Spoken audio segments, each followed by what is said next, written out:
Ever been listening to your favorite podcast and think, hey, I want to start my own? Then you need Anchor. It's the easiest way to make a podcast. Let me explain. First, everyone's favorite word, free. There's creation tools that allow you to record and edit your podcast right from your phone or computer. Anchor will distribute your podcast for you so it can be heard on Spotify, Apple Podcasts, and many more. You can even make money from your podcast with no minimum listenership. It's everything you need to make a podcast in one place. Download the free Anchor app or go to anchor.fm to get started. I swear, the weekend from hell had a whole new meaning for me. Was it enough that I caught my so-called boyfriend at a damn car wash getting superhead treatment? No? How about the fact that this occurred only after a few hours I found out his trifling ass had knocked me up? Not enough? Okay then. What about the fact that he and his brothers almost killed my godbaby? And I had spent the night holding her mother in my arms as she cried her eyes out. Poor Sin. Is that enough? Hello, my beautiful people, and welcome back to the Bibliophile Hour. I am your host/cousin, Erica the Bibliophile. And we are on day 14. That's right, 14 of Read a Book, Record a Podcast. And I am so proud of myself. I can't believe I'm still doing this. But I am ready to jump into part 2 of The Beauty of This Street Love, A Texas Tale by Elle Kayson. Let's get started. So we're picking up where we left off in the last book, where the Kinseys blew up a house they knew belonged to the princes, but they didn't know that Aaron was related to them. So Aaron and Sinai were running out of that house.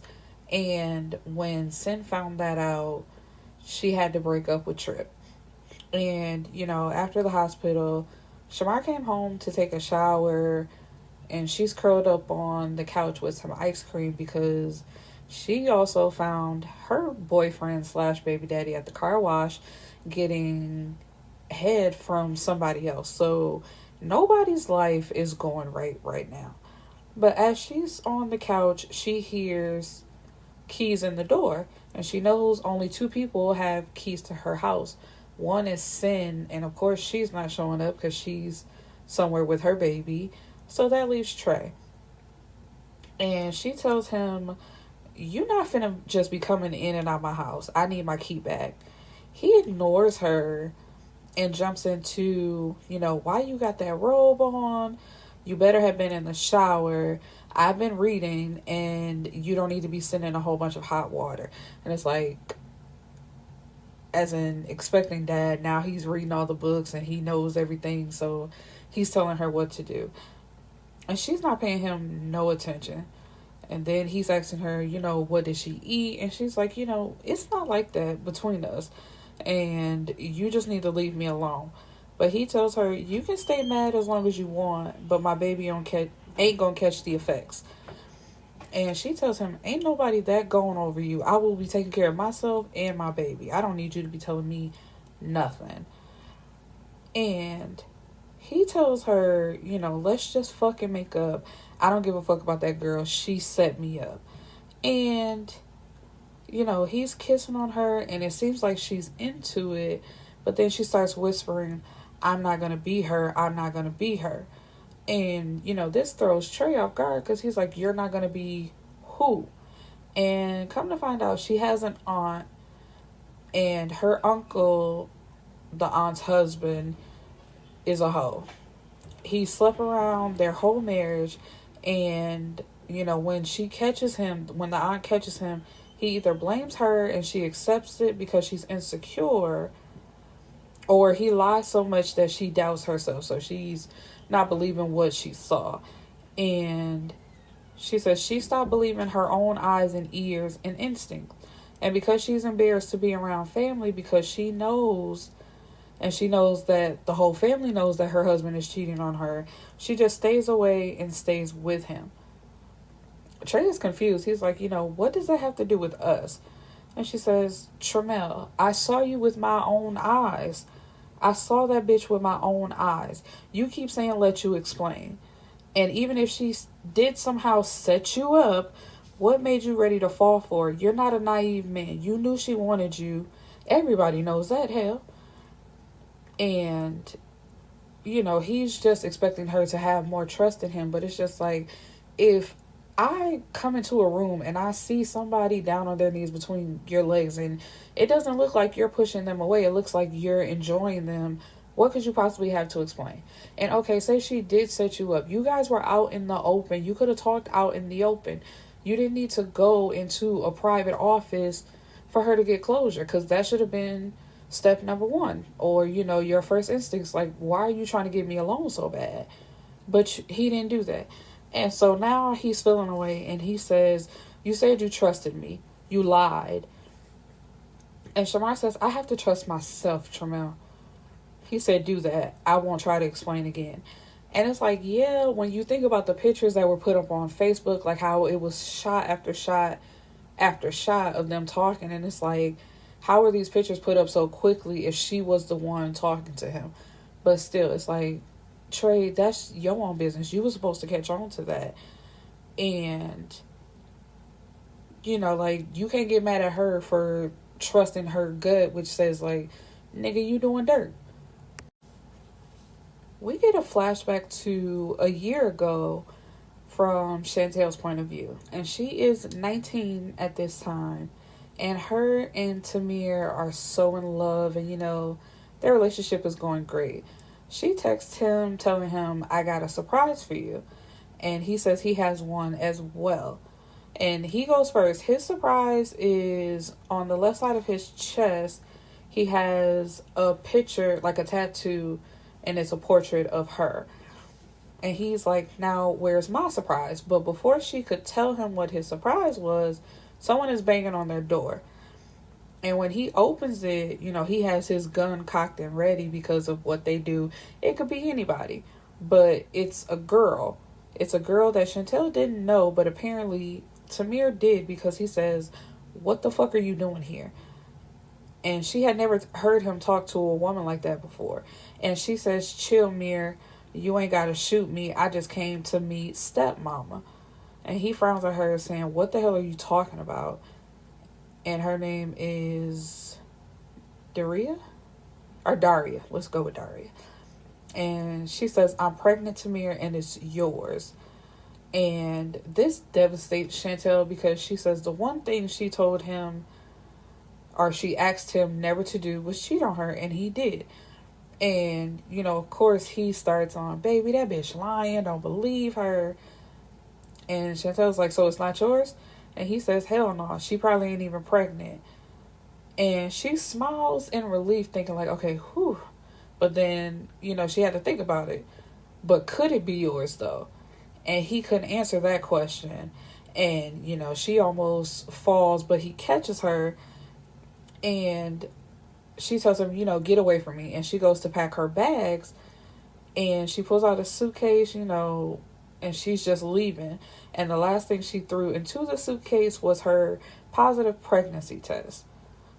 So now we're at the present day, which is Tamar seeing her at the nail salon or the spa place. And Chantel is holding a baby girl. And, Tamar's like, oh, I wish you hadn't have done that, because, she's family and we deserve to know her. And Chantel's like, yeah, you're right.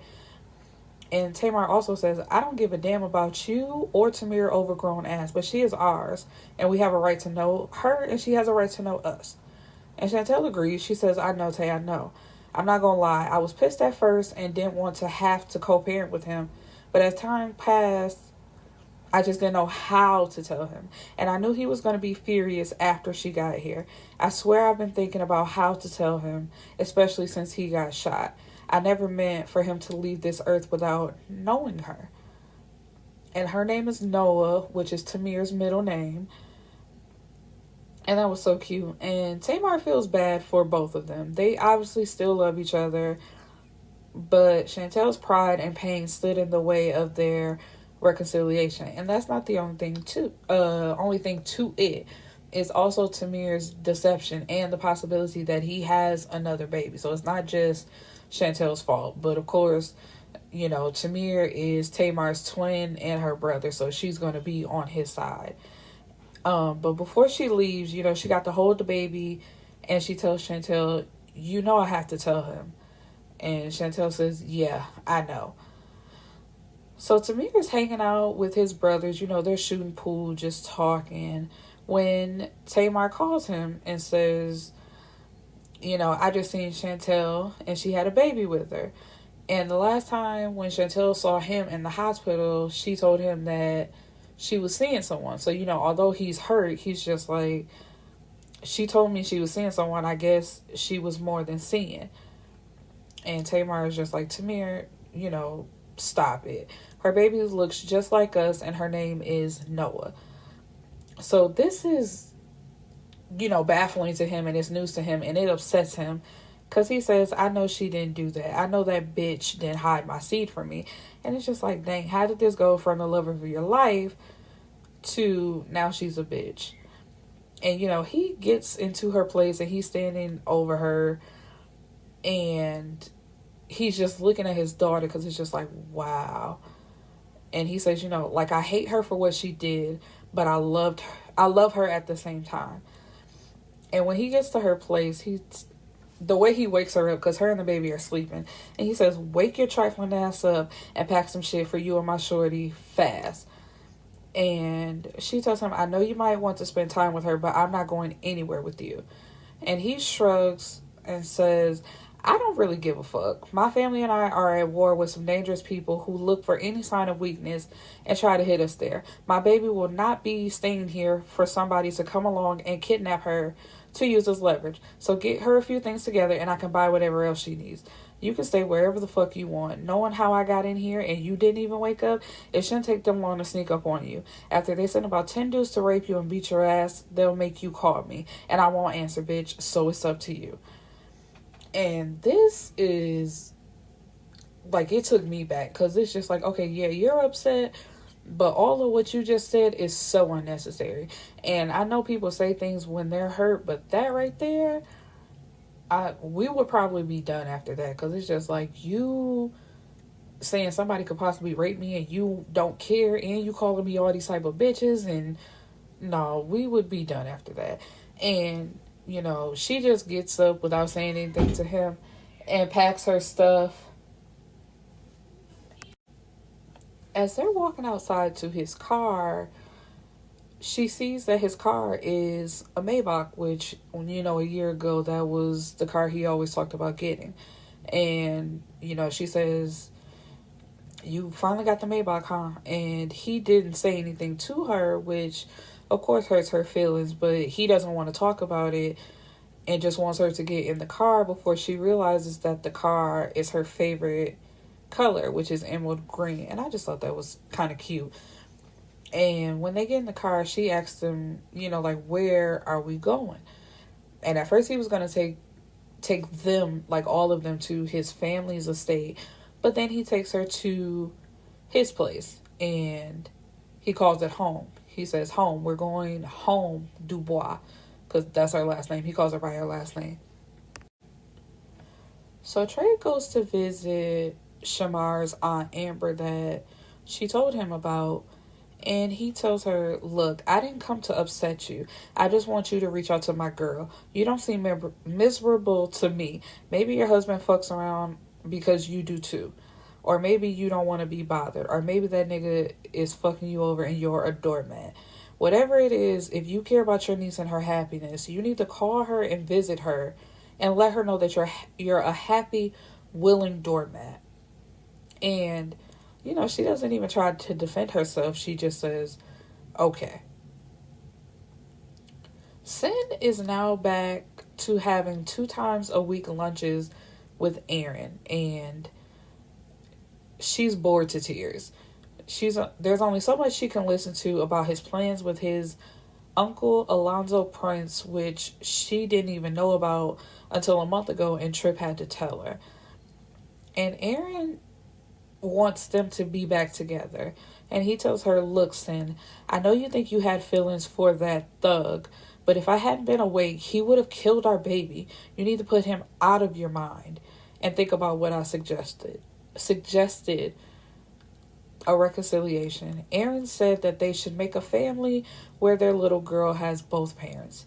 Except she and her little girl cried for Trip every day. And Dev texts her while they're at lunch on the date and says she's sick and crying for you and her daddy. So she responds, I'm on my way. And Dev says, did I say her father? I meant her daddy, Trip. And, Sin tells Aaron, we need to go because Sin, Sanaya's sick. And he says, is she sick or does he just not want you here with me? And she says, does it matter right now? I told you before that her ears are bothering her. And, then he tries to look ashamed and says, you're right. I have some business to handle, but text me how she's doing and I'll swing by later. And it's like, so you have time to go on this lunch and to talk about having a reconciliation with the mother of your child, but you don't have time to actually go check on your child. So an unknown number texts Trip telling him, you need to go see about your family, meaning Sin and Nye. And he doesn't know who this is, so he's like, who is this? And it's Devin. He says, Nye is sick and Sin is out of it. And Trip is in his feelings. He says, she's reconciling with her baby daddy. Call that nigga. SMH, you got to step up your surveillance. And he doesn't bother to respond because, he's in his feelings. And Sin told him to stay away from them. And at first he had no intentions of doing that. But when he found out that she was back with Aaron, he left her alone. Because she left him a message saying, Tristan, you have to stop contacting me. Aaron and I are going to see if we can put our daughter's well-being first and work on making up. And it's like, what about your daughter's well-being is you two in a relationship? I have stated time and time again, just because two parents are, a child's two parents are in the household does not automatically mean that is a good household. So y'all two don't have to be together for her to turn out to be a good person. Because even though she's 3 or something like that, Sanai is a well-rounded little girl and y'all not together. But whatever. But of course Trip didn't stay away. He came to see about his family. And, he sees that Sin is holding a crying and whining Sanai. And he asks, what's wrong with her? And when Sanai sees him, she reaches out for him. And her face is puffy and red. And, Devin brings a towel and says she's been crying all day for you. Every day. Hell, all day. And this upsets Trip because he's like, really? You're gonna let her make herself sick like that just to prove a point? And he gets both of them in the bed and puts them both to sleep. And Sin does it without even fighting him, so he knows that something is wrong. So he says, yeah, Sin and Sanai were my family, not Aaron's, and she's gonna start acting like it. So, that means he's gonna put into motion getting his family back, which is great. And Tyrese is worried about Tamir because he knew that Tamir wasn't telling him everything about when he got shot. So he was going to go find out some information. And that means going to the Texas Medical Center and getting inside of Tamir's doctors, Dr. Elise Rose, getting inside of her office.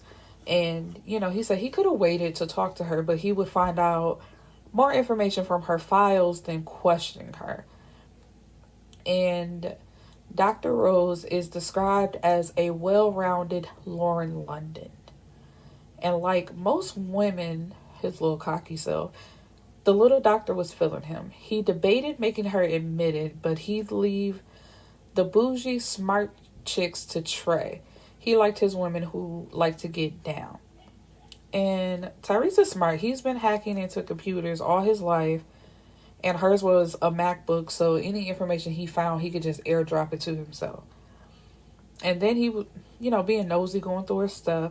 She has a Bachelor of Science in Biology, honors from UT Austin, and her medical degree was from Baylor. So, she's a very smart doctor. But while he's going through her information, the door opens. So he pulls out his gun. It's Dr. Rose. You know, she's coming back to do some work from a patient that she just can't get out of her head. And, you know, she sees the gun aimed at her, but she doesn't scream. And Tyrese has the nerve to ask her, what are you doing here? And she's like, you got a lot of nerve. You in my office, so how are you asking me questions? I'm calling security. But she doesn't. And, you know, they just do this little back and forth. You're going to jail. Am I? Yes. Call him, Dr. Rose. This is serious. You violated my patients. And he cut her off right there. He's like, I'm not worried about your other patients. I'm only worried about my brother's file. You violated me. When I violate you, doctor, you'll know. Because you're going to love it. So, you know, this is like a cat and mouse game between the two. But they're feeling each other. And she's going with it until she just thinks about him being younger than her. And he says, yeah, I'm younger than you, but that ain't gonna stop you from calling me daddy. And, you know, he just leaves her hot in the panties, and she don't know what to do with herself. Shamar and Trey is at her second prenatal doctor visit, and they have a little bonding moment where they hear the baby's heartbeat. And of course, Trey has to be a nigga. And he says, that shit is dope. That's really my little nigga? And Shamar's like, Tramel, my bad, our baby. That's really our baby. And, you know, after everything checks out and Shamar cries a little because she just can't believe that she's having a baby, Trey throws a small box into her lap. When she opens it, attached to an 18-karat white gold chain was a circle of life pendant adorned by yellow diamonds. And the meaning of yellow diamonds. So I've been looking up what some good shit that a baby daddy should buy his girl while pregnant. And that circle of life shit kept coming up because you giving me my seed or giving my seed life. And a circle represents eternity. So there you go. And it's basically like, it could be so romantic, but Trey is Trey. So you basically just got to take what you can get. But she tells him, I'm still mad at you. You gonna get over it. I don't know, Tramel. You might as well. Ain't neither one of us going nowhere, Mouse. And I'm not letting you leave me behind some shit you would never let me explain. And it's just like, what is there to explain? Because, okay, yes, you were set up. But you still went along with it. So now what? I'm just supposed to let that go? No, and I'm not. And you're not going to make me feel guilty about not letting it go. Because it's just like, you don't even apologize. You don't do nothing. It's just, she set me up. I didn't do nothing. It's been 3 weeks of Chantel living inside of Tamir's home, and they don't talk to each other. They're avoiding each other. They're only living together, you know, basically like two ships passing in the night. And Tamir has built a relationship with their daughter. Of course, he loves her, you know, and she recognizes her papa now, smiling at him, getting his attention. And she's just sad because it's like you're in a house with the love of your life, but y'all not in love anymore. Or, you know, you don't have the relationship you once had because you both can't trust each other anymore. You know, he's upset about her keeping the baby away, and she's upset about him cheating and possibly having another baby. So it's just, ugh. So she's sitting at the house with Tamar over to visit, and Tamar tells her, you look so sad. I hate seeing you like that. You and Mir have to stop this shit. And Chantel tells her, you know, we don't like or trust each other anymore. It's not going to get any better. And Chantel doesn't want to talk about Tamir in any way. You know, talking about him hurts her. Being close hurts her.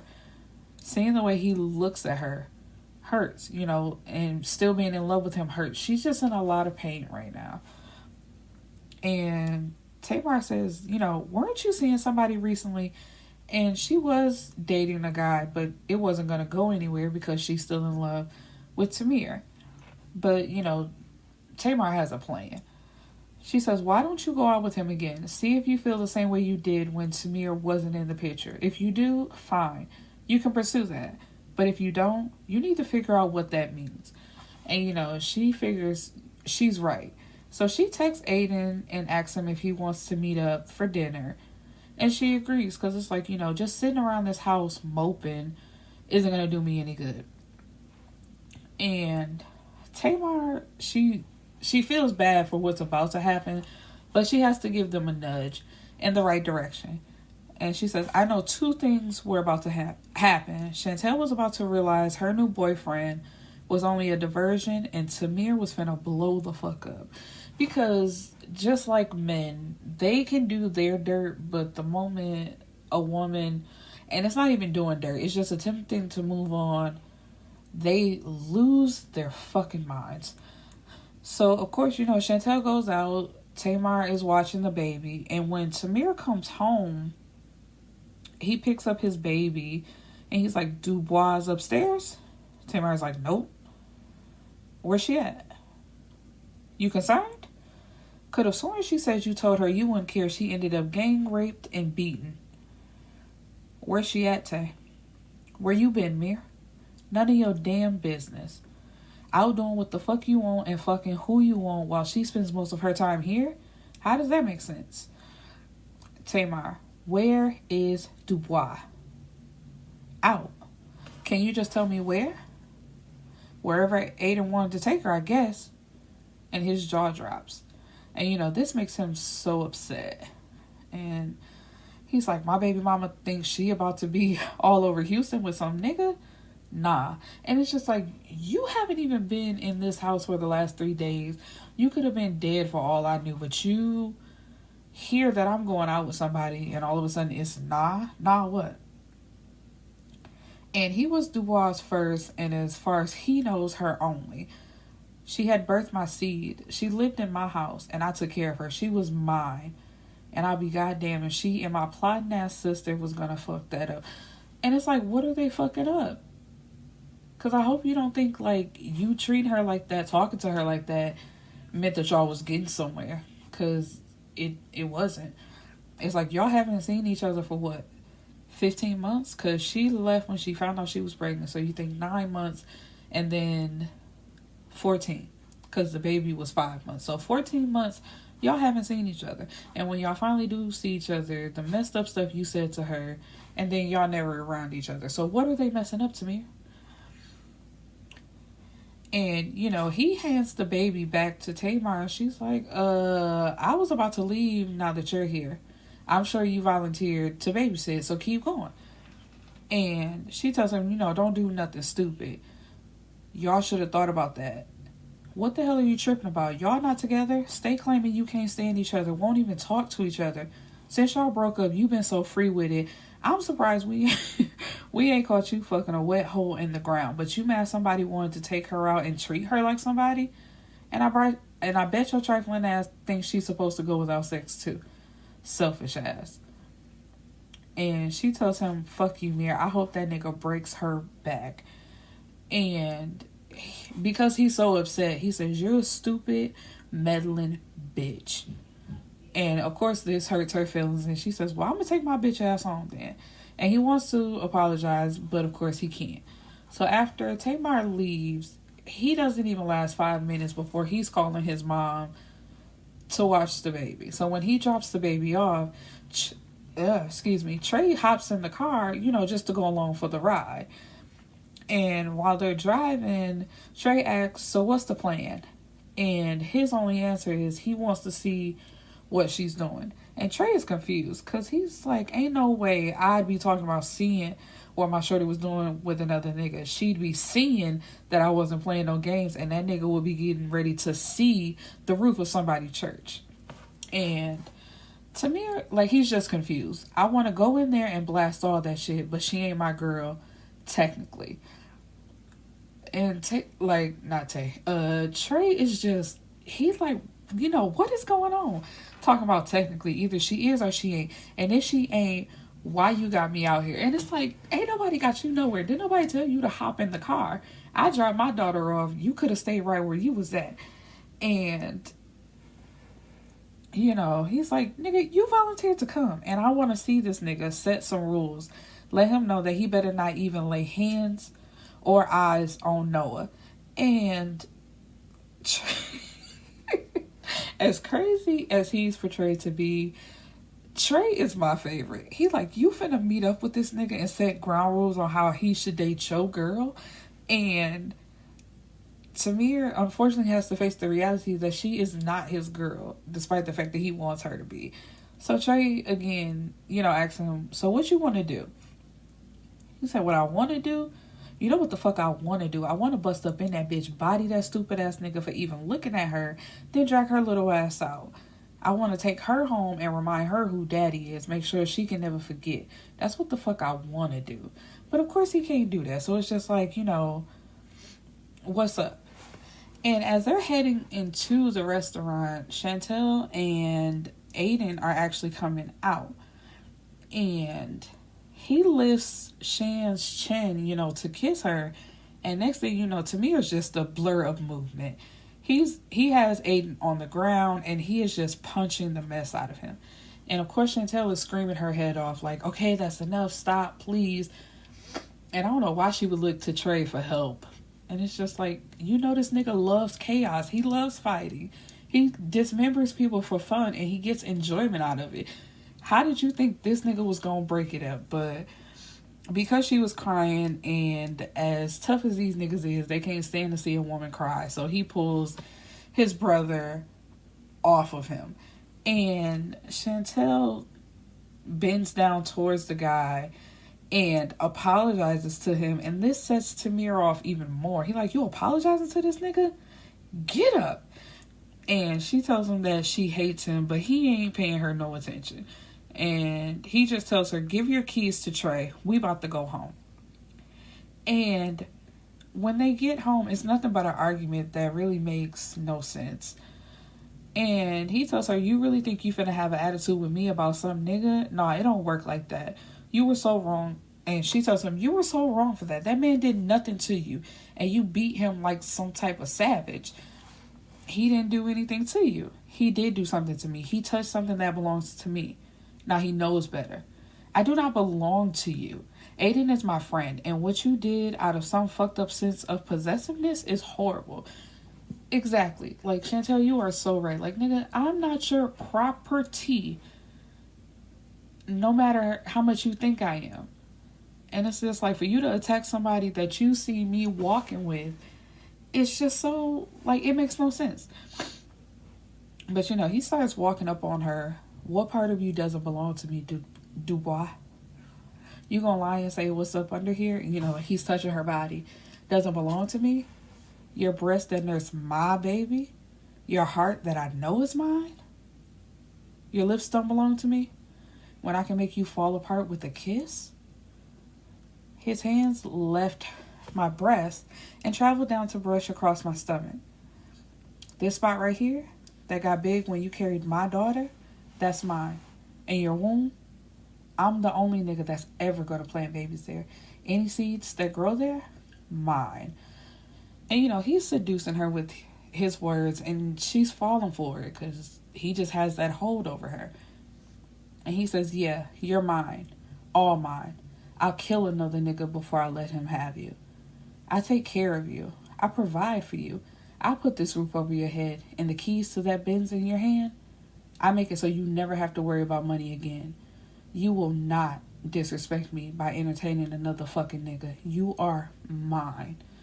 And everything was going so great until that moment, because as soon as he said that, she just got out of the mood, and basically, he made her feel like a possession. And it's just like, you pay for me, like you are controlling me. And she starts stripping off all her clothes, and he's like, what are you doing? Offering you what you paid for. Nah, that's not what I meant, and you know it. Well, Tamir, come get what you bought. And this makes him so upset, and she gets scared a little bit. And all he says is, fuck you, and walks out the door. And this makes her cry again. But it's just like, girl, you knew that was gonna ruin the movie. Like, both of y'all did it to each other. I'm not even just gonna put that on her. Both of y'all just, y'all so stubborn. Like, I'm with Tamar. Like, everybody can see it. But instead of talking it out, because what both of y'all, she's 20 and he's 21. Y'all are kids playing grown-ups. And y'all can't seem to get it right. Because even with all the stuff between y'all, sex wasn't going to help it out anyway. So I'm glad y'all kind of ruined the mood and did get to go there with each other. Dr. Rose is having dinner with her friend, who she's telling all about Tyrese and how basically he's no good. But the friend is like, so you let him go without actually calling security like you threatened? And she says, yeah. Good. He obviously shook your ass up. I'm sorry, what? At least. We spent all our time being good and playing by the rules, and look at us. Beautiful, accomplished women sharing dinner with each other on a Friday night. Go with what feels good for once. If he can almost make you nut with just his words and his hand, imagine what would happen if you let him into your bed. And then, like, she's just trying to bring up any excuse. But he's a baby. Is he legal? Yeah. Girl, then climb on top of him and ride him off into the sunset and get it out of your system. And she thinks about it, and she's just like, maybe he could be something to do until it's time for her to really settle down. So Ty gets a call that one of his close friends has been shot and messed up pretty bad, and a few other people got shot in the trap. So they have to go, he has to stop what he's doing and go see about him. And, you know, John Baptiste got hurt, but their doctor that they usually have on call isn't available. And Tyrese is like, so why can't we do a hospital drop? John Baptiste, you know, he's a Haitian immigrant and his papers aren't right. And, you know, the police are going to ask about the gunshot wound. So it doesn't make sense. You know, like, he's not going to the hospital. So we got to find another doctor. And, you know, Tyrese is like, I'll bring a doctor, just get him set up. So, of course, he goes to get Dr. Rose. And she doesn't want to go at first. But he's like, please, I need you.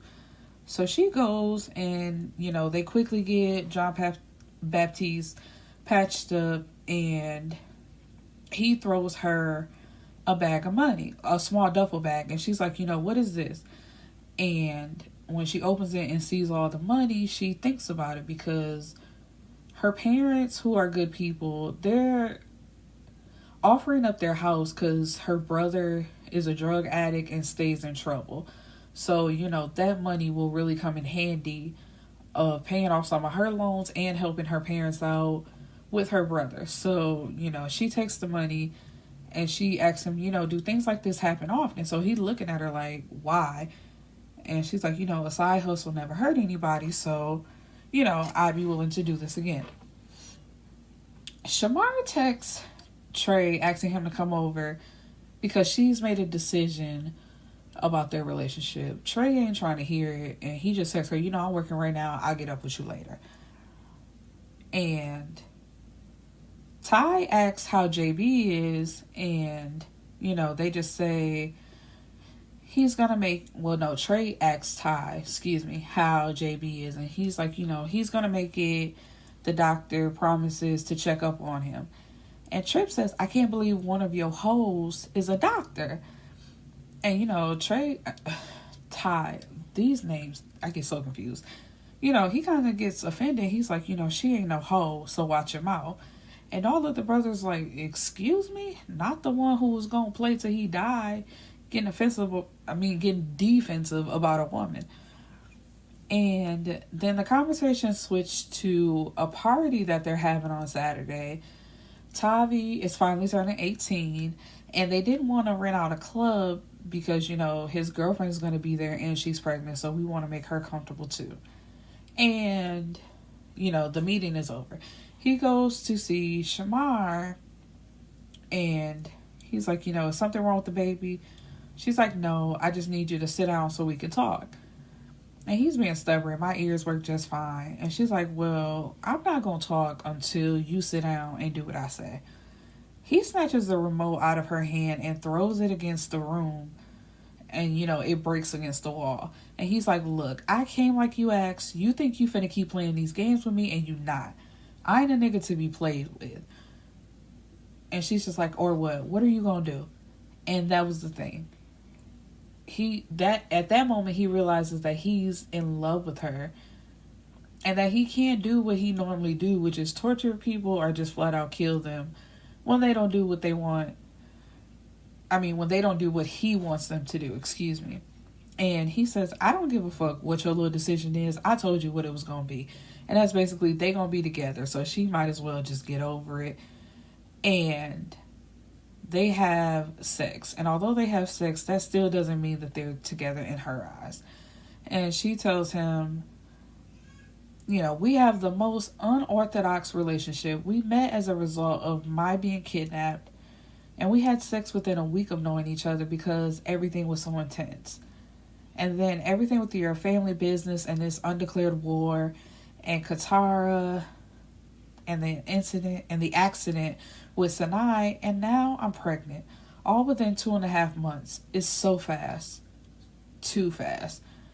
And he ain't trying to hear that, because when it was just them at his home, he asked her, he was like, is this what you want? Are you going to be in this? And she said yes. And it was like, even then, y'all had only known each other for a few days?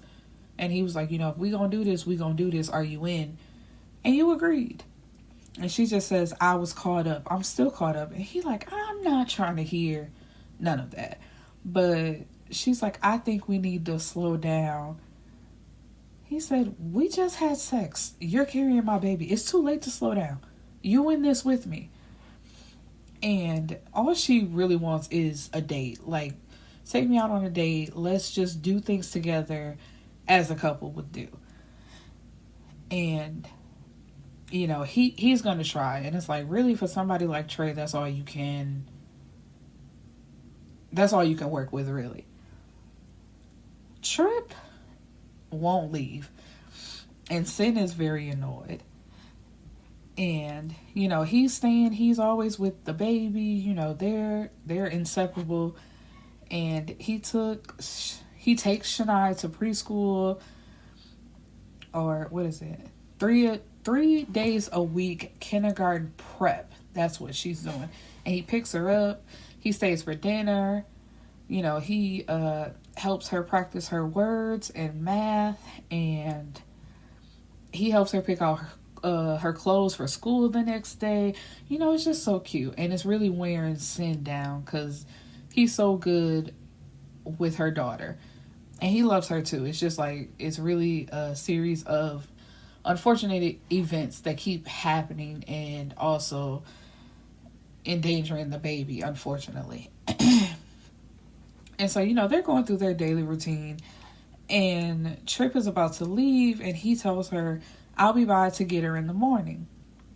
Oh, you don't have to. I got a notice that Bright Heart Kindergarten has an opening, and they're considering our application. I have an interview in the morning, so I can drop her on the way. What time do we have to be there?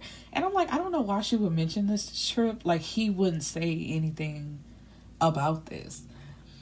And she's like, no, I got this. And he tells her, if they ain't got good security and I don't like them, she ain't going. And it's just like, Trip, do you know that you don't have any say in this, sir? But of course, what do you tell a guy whose family basically runs the city, runs the state? It's just like, he has say over whatever. And she tells him that Aaron is going to be there, so, and I don't want any problems. Why you acting like I ain't got no home training? I care about that baby's education. I care about her safety too. And so, after that, there's nothing she can say. So she just tells him 8:30. And the next morning, they all get there and they're waiting in the office for the principal to come. And Trip knows the principal. He sold her son a car from the dealership that they have. So, that's a good thing in their direction. And during the whole interview, Tripp doesn't really say anything. He just lets Aaron and Sin talk. But Aaron really isn't saying anything. Sin is the only one that's talking. And the one time Aaron does speak up, he just says she can be a little hyper. And Tripp cuts him off. He's like, she's not hyper. She's vibrant. She's excited about life. Every day with her is an adventure. And then he stops and he's a little embarrassed, by how lovingly he's talking about her. But, all the women that were in the room are just looking at him and grinning. Because it's just a daddy, basically. And at the end of the interview, the principal hugs him. And it just looks like she's in. It's a sure win that the baby will be going to that school. And it's been another 3 days, and Chantel hasn't heard anything from Tamir until he just walks in. And she asks him, where have you been? And he says, is that your business? And Chantel has had it. She's like, I'm leaving. I can't live like this. I got school. I can't keep putting my life on hold because you're in some drug war. I don't know who you think gonna lay up here single and lonely while you out entertaining every Mika, Keisha, and Daria in the city. And he says, take your ass on. You're not taking my daughter, though. And she's like, she's still nursing. You can't take care of her on your own. You just stayed away from her for 3 whole days. So how you think you're going to take care of her by yourself? And, she's just like, what about me? What about my life? And she just starts crying. And of course, like I said, these men can take anything but tears from a woman. So he's hugging her and just, basically begging her to stop crying. Like, what do you want? Whatever you want, I'll do it. Just tell me. And she's like, where have you been? He's been at his parents' house. And she tells him, you didn't have to leave like that from the last conversation, big blowout that they had. And he's staring at her as if she's crazy. Like, girl, you implied that I was treating you like a prostitute. I ain't never disrespected you. And it's like, can we rewind to the threatening of the gang raping and her not being able to call you? Is that not disrespect? Are we just supposed to forget about that? Let me know. And he tells her, I want you here. I don't want you to leave.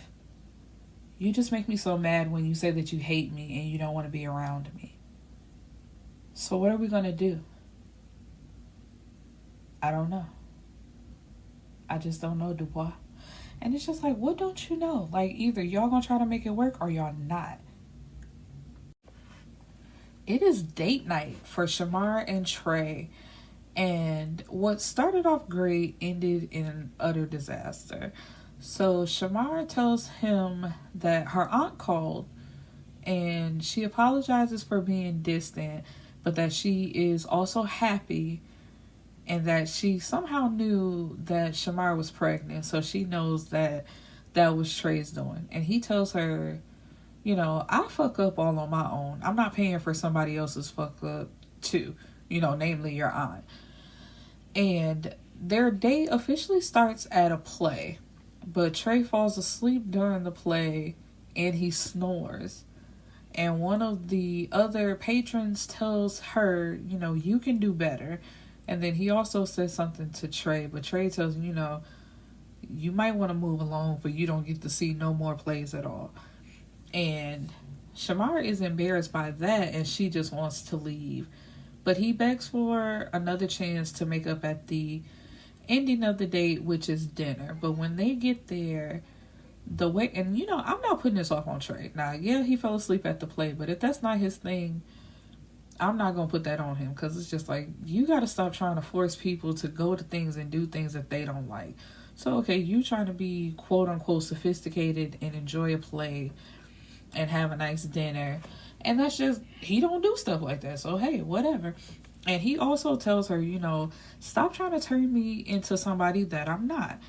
But, okay, at the dinner, the waiter is caught looking not once but twice at Shamar's breast. So, of course, Trey is going to say something about that. And then the waiter gets shook like literally, and with his shaking hand, he spills the glass of water that Shamar asked for all over her top. So her top is soaking wet. So Trey jumps up and he knocks the guy out. And it's just like, I didn't see a problem with it, but she just acts so mortified and she wants to go home and she doesn't want to talk to him, and the date was just a utter failure. So woe is Shamar right now, and Trey just can't do anything right. Ty is waiting for Dr. Rose in her office because it's about her lunchtime and he brought her something. So while she's eating lunch, he is also eating lunch. He's just not eating food. And when they're done, he tells her, don't make plans for tomorrow night.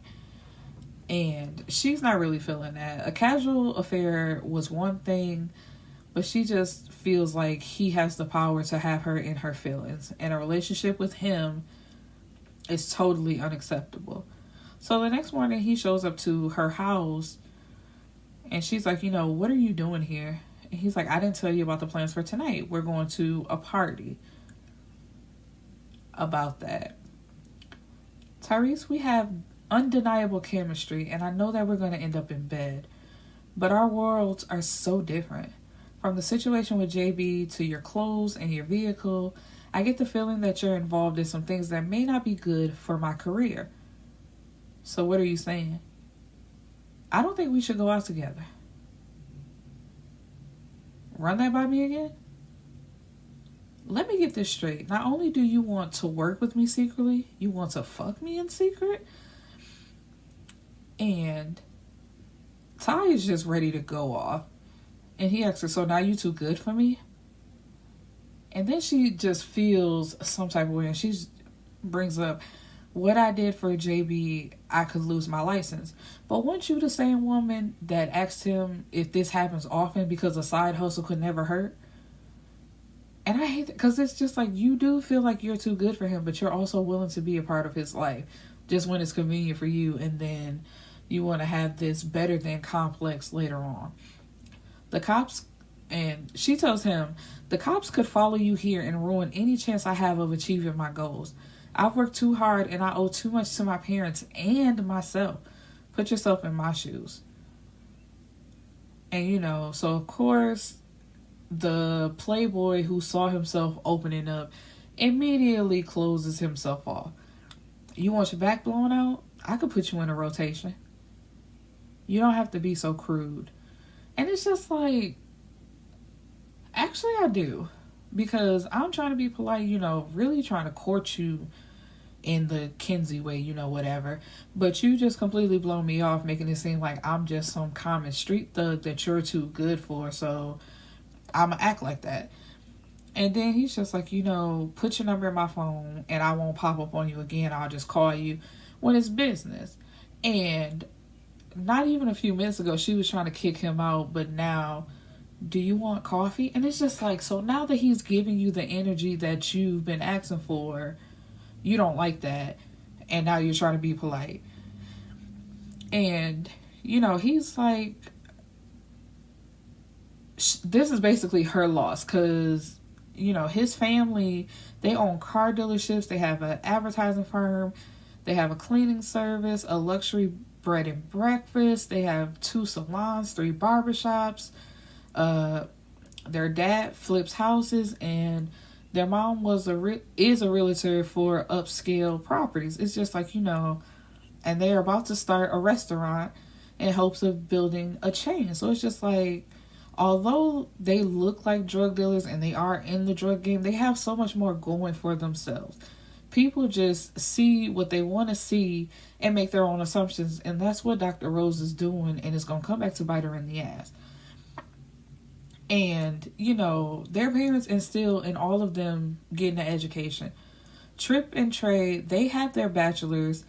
And, once stuff settles down with this business, like the drug business and being at war with the princes, Tripp and Trey were thinking about going back for their masters. Trey himself, he's a year away from from having his biochemistry degree, and he wanted to be a pharmacist.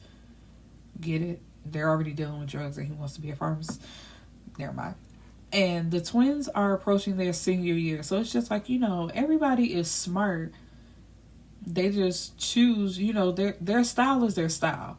So it's just like, I shouldn't have to prove to you that I'm this type of person just so you'll give me a chance. So anyway, that's how they end off. So it's just like, you don't want to, he doesn't tell her any of that. That's just background to the book. So it's just like, okay, you just think I'm some common thug who has a bunch of women, so that's how I'm going to treat you. Sin, Devin, and Shamar are all together, and they're riding around. And Shamar tells them, I think Tramel and I reached an agreement that we could entertain other people. Devin is driving. This fool almost crashes because he says, you saying ridiculousness, and you almost made me crash my car. And Sin asks her, you're talking about Tramel Kinsey? And Devin has to add Tramel Nicholas Kinsey? And then he also asks, was he even there when y'all reached this agreement? Like, are you just, basically you talking out the side of your ass? And then Sin even asks, and was he awake? And, she says, yes, of course, I told him this is how it was going to be, and that's how it is. And Devin just says, let's see how that works in real life. They're actually on their way to Tavi's birthday party. I forgot to mention that. And while there, they see Tramel is entertaining Katara, and Trip has some woman in his lap. And this upsets Sin for some reason. And it's just like, why are you upset? You were the one that said it was over. You don't feel no way towards him. And, you're rekindling with your baby's father. But she walks over to the woman and tells her she needs to get up. And the girl says, why? Y'all broke up and I don't see no rings on him anyway. He ain't objecting, so you need to get on. And then she tells her, sorry, boo, this is no longer your man. So Sin turns to Trip and says, I know you better tell her to get up. And, Trip just like, she said she heard I ain't your man no more. Am I your man? And, everybody around knows what's going on. He's making Sin say it. It's just like, basically we back together, but you ain't putting no real words on it. So, if you don't say I'm your man, she gonna stay right here. And Sin says, yes, you're my man. So he makes the woman get up. But Sin takes a cup of liquor and pours it in his face. And he takes her, and they go off somewhere. He's like, tell my brothers I'm gone. We out. And Shamar sees Katara smiling all up in Trey's face, but he's smiling too. So she's like, but you know what? I'm the one that said that we can entertain other people, so I'm not even going to trip off this.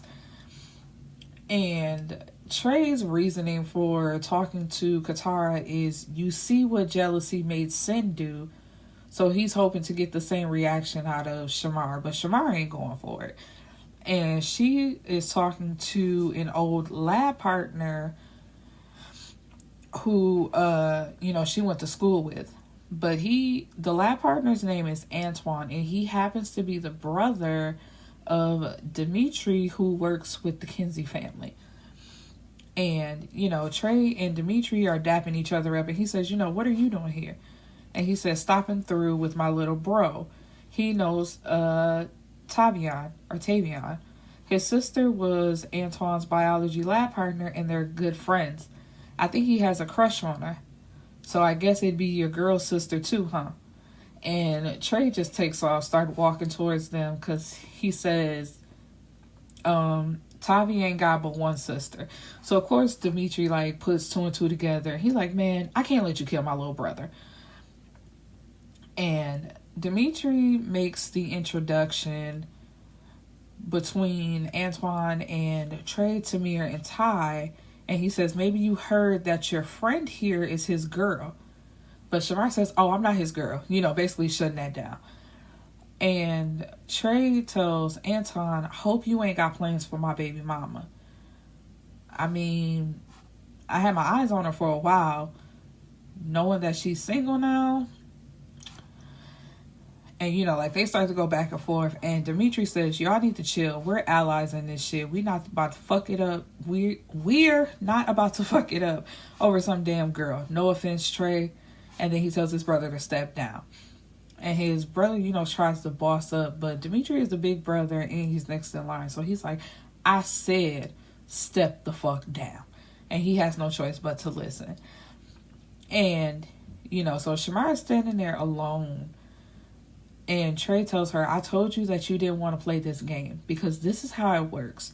I do what I want. You do what I tell you to do. And then he beckons for Katara, who then tells her not to wait up. And Shamara, like, she held strong until she got home. And she was like, I'm not going to cry. I'm good. But that was until one of the bodyguards brought her ice cream. And she just cries in his arm. And I'm just like, wait, why are you crying in his arms? If anything, I just accept the ice cream and be like, thank you. You can go back outside and continue to watch watch the house, you know what I mean? And a few days later, Sin and Devin show up, because they're like, we're done with this. And she had been in the house for 3 days. She thinking of a master plan. It's just like she's not embarrassed anymore. She's just mad at how Tramiel, I don't know why I keep calling him Tramiel, how Trey did her. Maybe it's because she does. And it's just, it's hard to switch off. And also, Anton had been sending her flowers and random texts all day. So it's just like, I ain't got to sit around and wait on this nigga. I got somebody that want to talk to me. And while all the brothers are out together, Tamir tells Trey, you didn't have to do Shay like that. You gonna fuck around and lose her, then your ass gonna be trying to kill everybody in Houston. I'm not gonna lose her. Shorty ain't going nowhere. But she gotta learn she can't disrespect me. And it's like, how are you disrespecting? You the one doing all the disrespecting.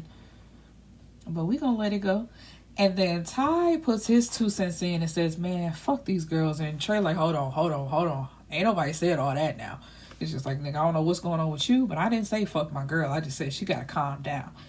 And everybody can see that Ty is in a foul mood. And he's feeling some type of way. Because, excuse me, the doctor blew him off.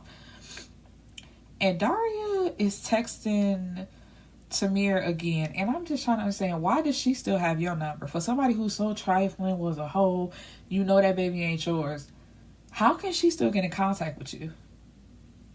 But anyway, she texts him, says, so you entertaining that bitch again, but you can't make time for your son.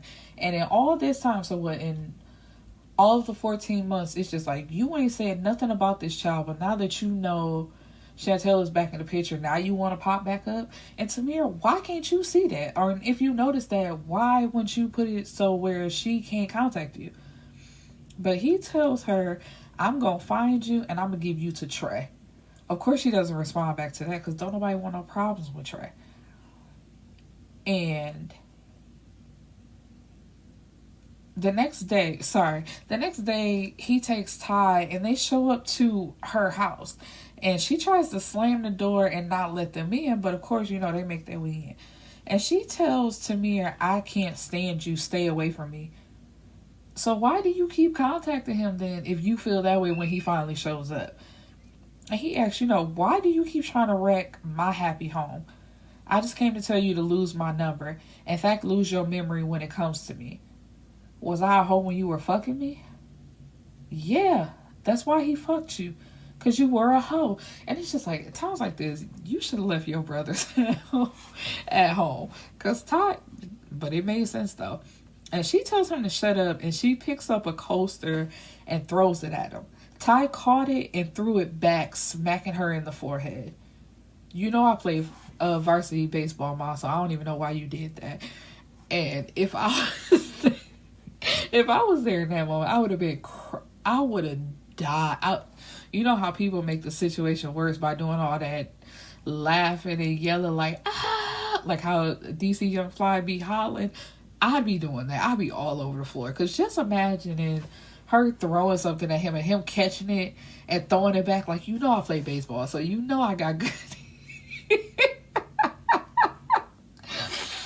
Anyway, so then a door opens and somebody's walking down the stairs. So of course Ty and Tamir reach for their guns, and Daria says it's her boyfriend.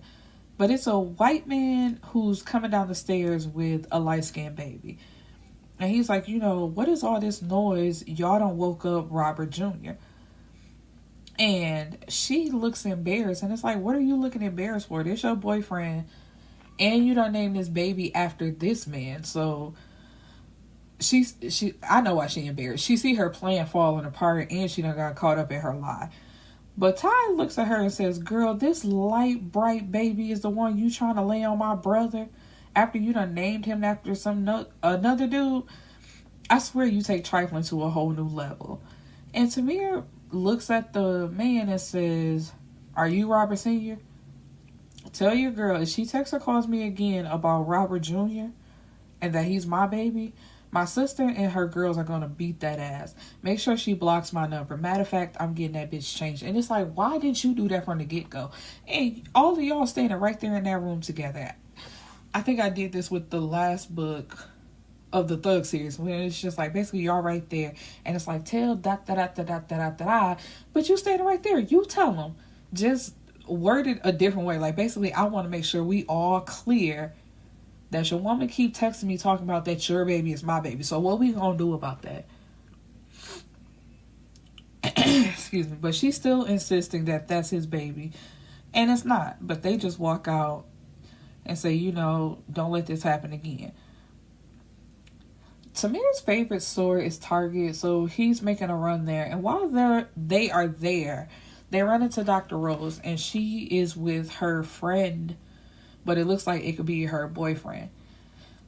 All that time, while Tamir, Dr. Rose, and her friend are talking, Ty don't say nothing. But then it's like, as they're getting ready to, pass on, Ty says, Dr. Rose, you look really different with clothes on. And he just leaves it there until everybody is looking at him like he's crazy. And then he adds regular clothes. I mean, I'm used to seeing you in that white jacket. And, when they leave, Tamir's like, why you do her like that? She a nice lady. And he said, you play with these hoes too much. Leave her alone. And this makes Ty upset again. He like, man, fuck you. You sound just like her. She ain't too good for me. And I know that's his. We are introduced to Angel, who is a contract killer, who basically does the same thing that Trey does, but he is interested in Tamar. They had a meeting before where he was like the bodyguard, where he was just standing by and he saw Tamar. And ever since then, he's been looking at her. And he gets contracted, to do another killing. And as soon as he opens the envelope to see who the person is, he calls the guy that he was, security for during that last meeting and tells him, I need you to get me a meeting. Anton and Shamar have been going out on dates, and with the help of Sin and Devin, she's been managing to sneak out without Trey knowing anything. And he doesn't seem bothered at all about her being pregnant. He even asks about the baby and, asks her how she's doing and all that type of stuff. So one day she hears a key in the door and she's thinking it's Sin, but it's actually Trey. And he just says, you said you wanted me to date you, so I'm here to take you out. Said told me you've been inhaling cheesecake, so we're going to the Cheesecake Factory. And she's like, are you serious? You must be crazy. I haven't seen you since you humiliated me in front of hundreds of people. I wouldn't cross the street with you. I had plans anyway. And he's like, you still seeing that dude I warned you about? And she says, yes, I am. And, she's looking cute. And he's like, is that why you look like that now? Go find your fuck buddy Qatar. Order her around. Leave me the fuck alone. If it's not about this baby, I don't want to talk to you. And, Trey is feeling away. And he goes back to his parents' house. And, he was going to stay there. But then he decides that he's going to go follow her on this date. But his mom stops him. And, she's talking to him. And as he's talking, she interrupts him and says, I. That's all I hear. What about her? What about my grandbaby? You keep talking about respect, but what about love, Tramiel? You know, respect makes you show out. Do you love her? And he has to think for a minute, and he says, yeah, I love her. And she's like, you know, so put your pride to the side and be there for the girl that you love.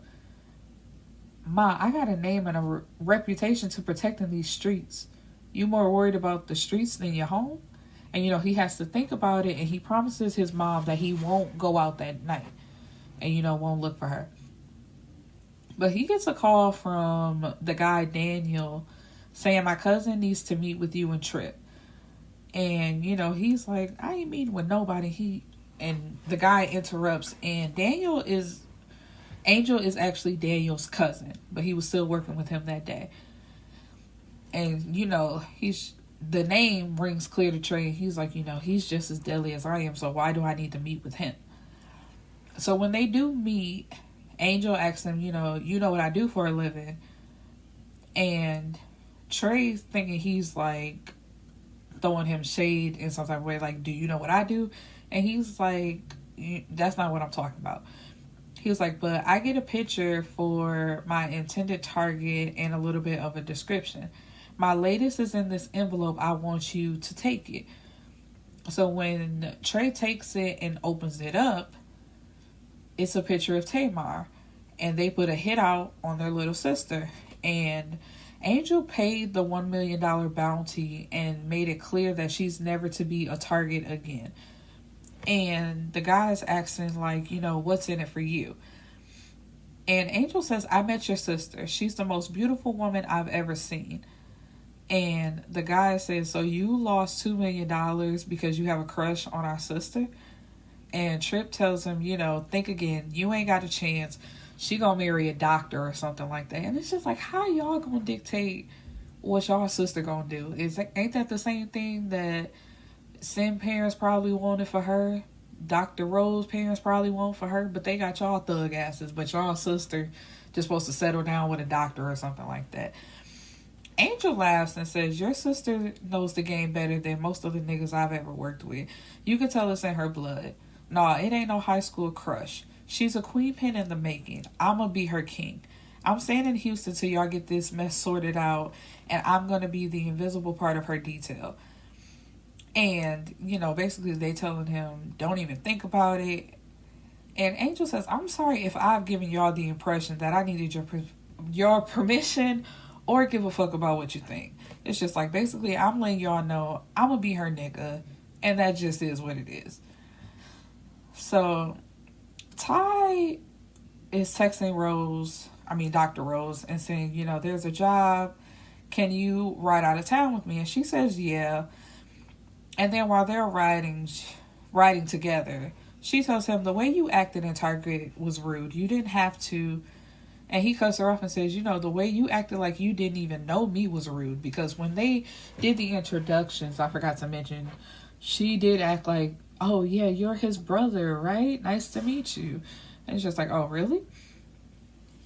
And, you know, as they're riding together, they're talking.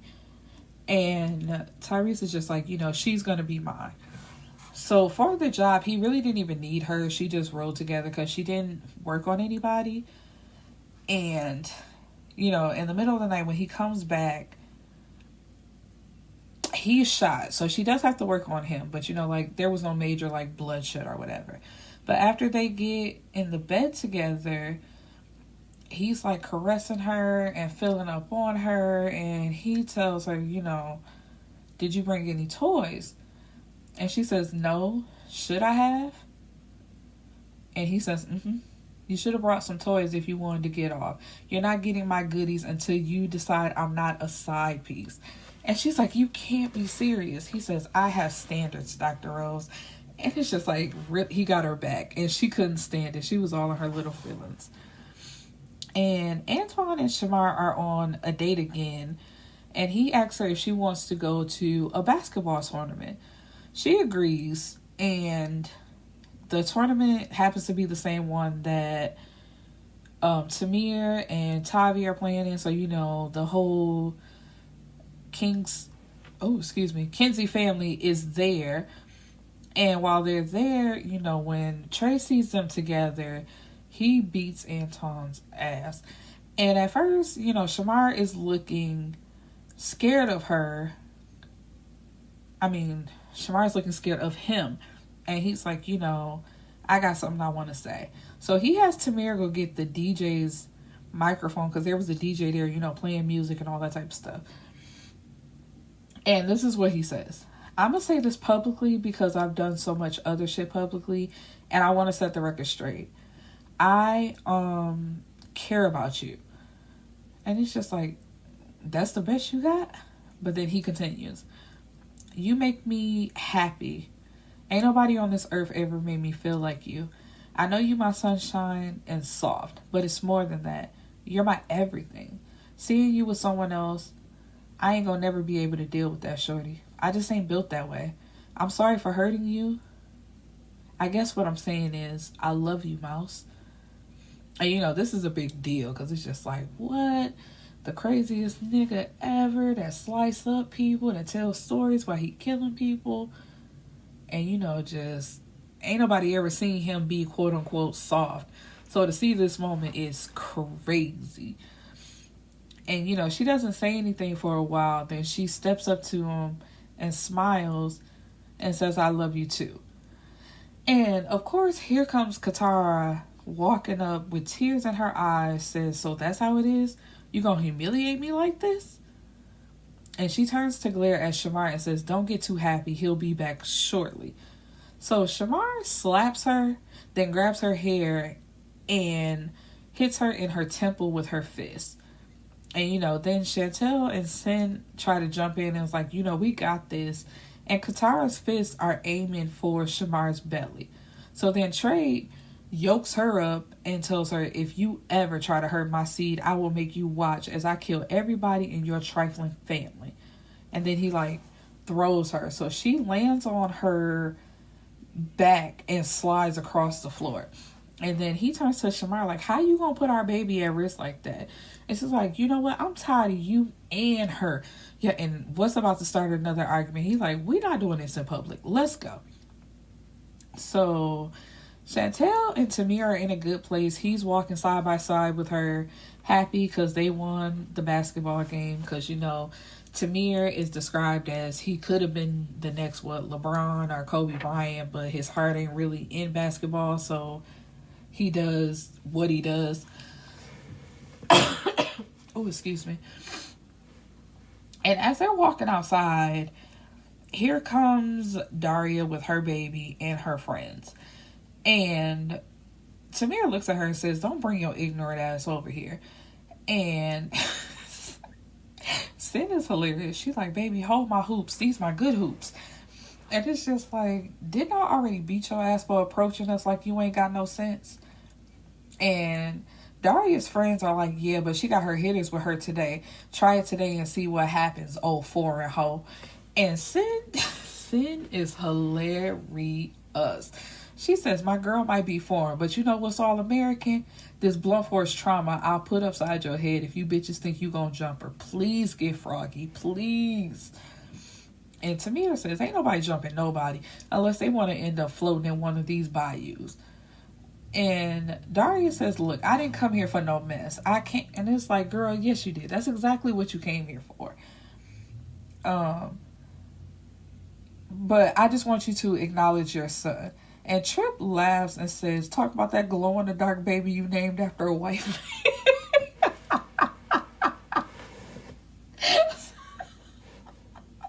I'm sorry. That part cracks me up, no matter how many times I've read this book.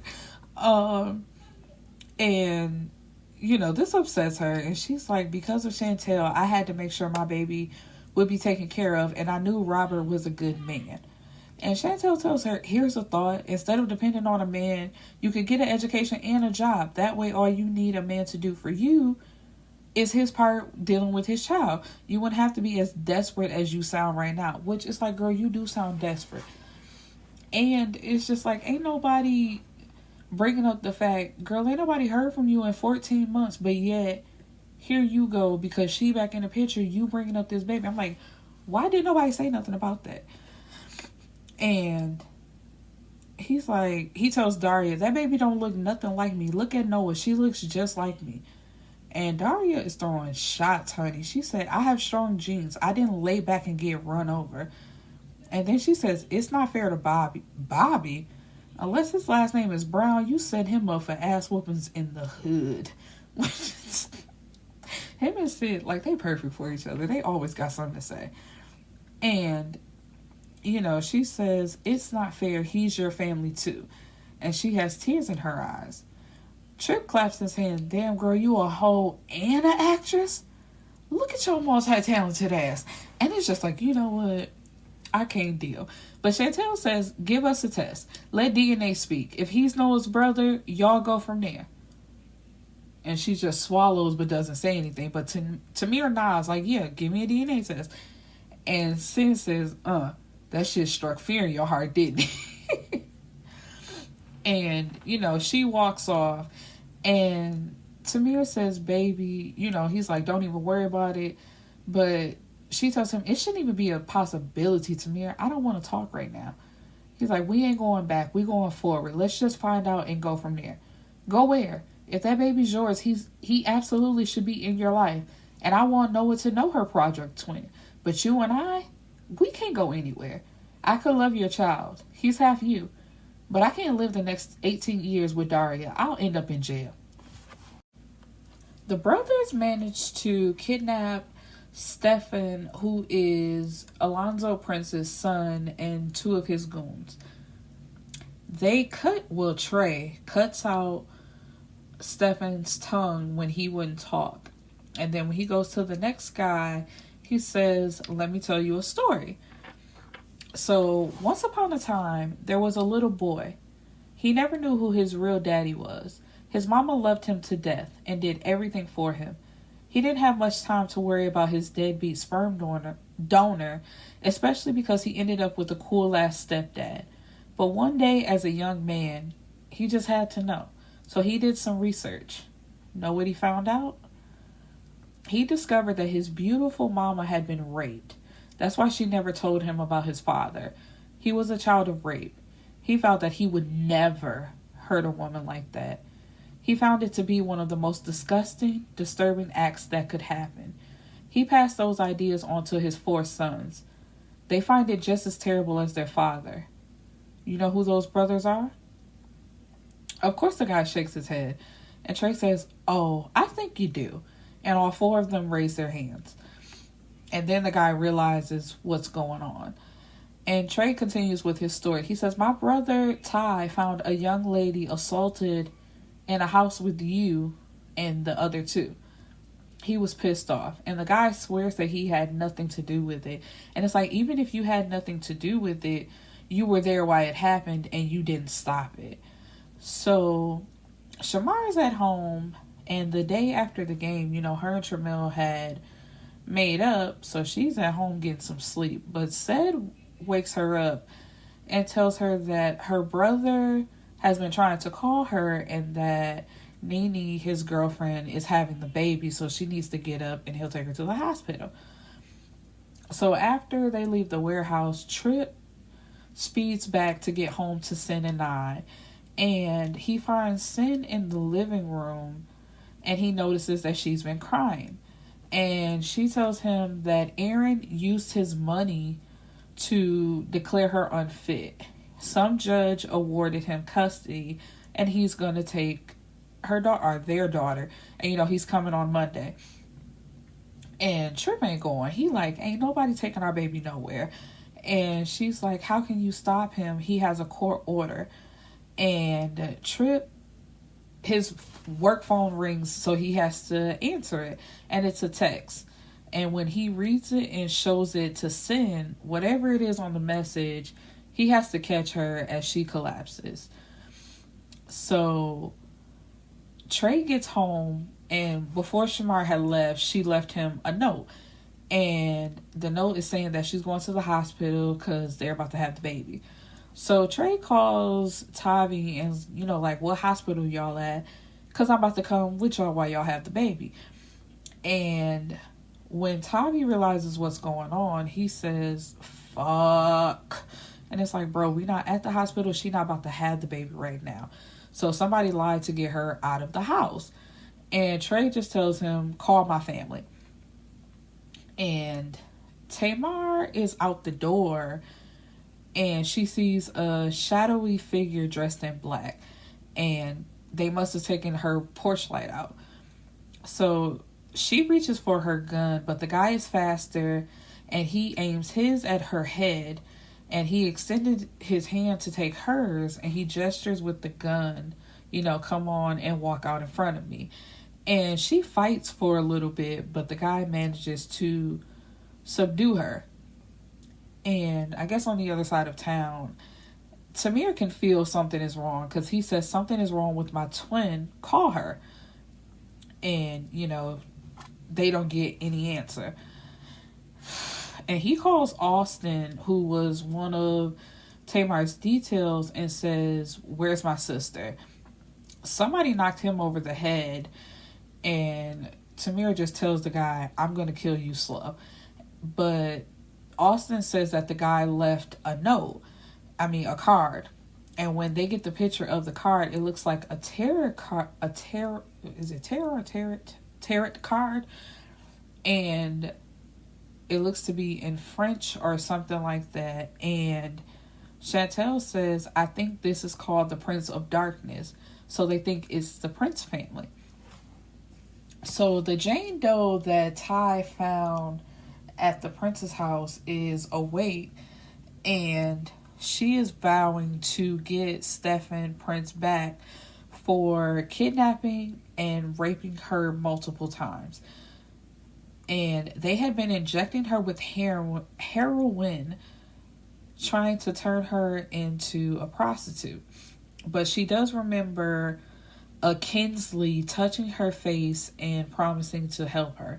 And she vows to find out who he is and thank him personally. And that is how book 2 ends of The Beauty of This Street Love, A Texas Tale. And I will see you guys tomorrow for part 3. Peace and blessings, my beautiful people.